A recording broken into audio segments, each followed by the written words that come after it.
Página 19. Obediencia a la autoridad, por Stanley Milgram, 1973. Capítulo 2. Método de investigación. 2.1. ¿En qué momento uno se niega a perjudicar a otros? La sencillez es la clave de una investigación científica eficiente. Esto es especialmente verdad en el caso de un tema con contenido psicológico.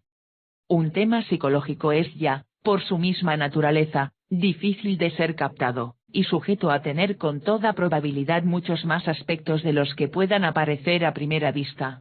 Procedimientos complicados no tienen éxito más que por medio de un examen claro del fenómeno en sí mismo. Para estudiar de la manera más sencilla la obediencia, tenemos que crear una situación en la que una persona ordena a otra que lleve a cabo una acción experimentable, y hemos de anotar cuándo tiene lugar la obediencia a un mandato y cuándo deja de tenerlo. Si tenemos que medir la solidez de la obediencia y las condiciones bajo las cuales cambia, tenemos que oponer dicha solidez a un factor poderoso que actúe en favor de la desobediencia, y cuyo alcance humano pueda ser fácilmente comprendido. TV escribe. ¿En qué momento una persona cuerda y con un gran poder de voluntad se opone a una autoridad que le ordena hacer algo en contra de sus valores y principios más nobles? ¿Se rebelarán los soldados ante la orden de un general? Si al obedecer hay una ganancia, es posible que uno opte por ejecutar órdenes descabelladas. Y se venda por dinero o por algún otro motivo que le garantice mantener una posición ventajosa. Eso de que uno cumple órdenes, aún en contra del raciocinio, es indicador de pura estupidez. Uno cumple órdenes nefastas porque le gusta, no hay otra explicación. Milgram escribe.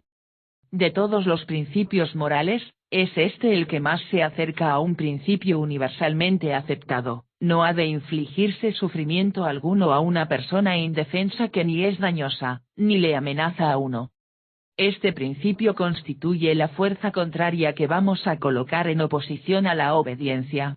Ordenaremos a una persona que venga a nuestro laboratorio, que actúe contra otro individuo de una manera crecientemente severa. Conforme a ello irán también formándose las presiones que muevan a uno a desobedecer. Al llegar a un punto concreto, desconocido con anterioridad, el sujeto puede negarse a ejecutar este precepto, abandonando simplemente el experimento. La conducta anterior a esta ruptura queda designada como obediencia. TV escribe. Y una persona que piensa, claramente observará que, en su proceder proyectado, en algún momento ha de rebasar la línea en la cual, otro ser humano, ha de padecer. Pero si extrapola, antes de actuar y se coloca en el lugar de la persona afectada, bien podría advertir que algo en ese proceder es totalmente incorrecto. Está bien, me piden que haga algo, pero si proyecto esa acción y visualizo los efectos, dudo que un ser que piensa, sea víctima de una serie de acciones que pueden lacerar a otros, de la manera que sea. Milgram escribe.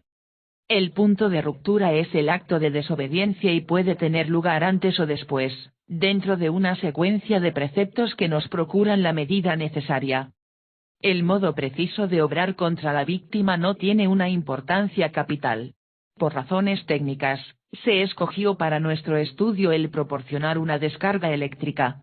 Nos parecía apta, en primer lugar, porque era fácil para el sujeto comprender la noción de que las descargas han de ser graduadas en su intensidad. En segundo lugar, porque su uso caía bien dentro del ambiente general científico del laboratorio. Y finalmente, porque era relativamente fácil el simular la administración de descargas dentro del laboratorio. Vamos a pasar ahora a una explicación de los detalles de la investigación. TV escribe.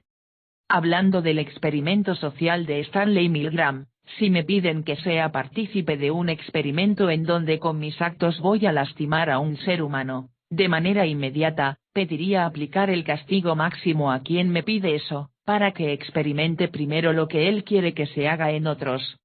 Si lo aguanta, y dudo que lo aguante, ahí lo veremos. Para este experimento de Milgram, se eligió a personas vulgares, a personas estúpidas que no tienen la mínima idea, seres con genética perversa, la naturaleza humana, ignorantes de lo que significa tener poder y hacer daño, sin consecuencias. Lo tremendo aquí, es que se elige a personas que para nada tienen claro el efecto de las acciones, personas que carecen de la mínima noción de lo que es el egoísmo analizado. ¿Quién es tan estúpido para ser cómplice de un experimento que implica lastimar a otros? Y ya en esto, yo digo que los políticos, esos que buscan el poder, son personas que con gran placer se prestarían a un experimento de Milgram, en el cual, la víctima indefensa, no tiene manera de replicar y devolver multiplicado por 1000 el castigo. A un político, para nada le interesa el bienestar del pueblo, solo se sirve del dolor del pueblo. Y no sirve que uno de ellos, de esos políticos, tenga intenciones sanas, todos terminan convirtiéndose en monstruos sedientos de poder y de ventajas, por eso todos terminan siendo unos rateros, unos corruptos. No generalices, dicen, si hay políticos buenos, que tienen sana voluntad, pero no es cierto, todos terminan nadando en la corrupción.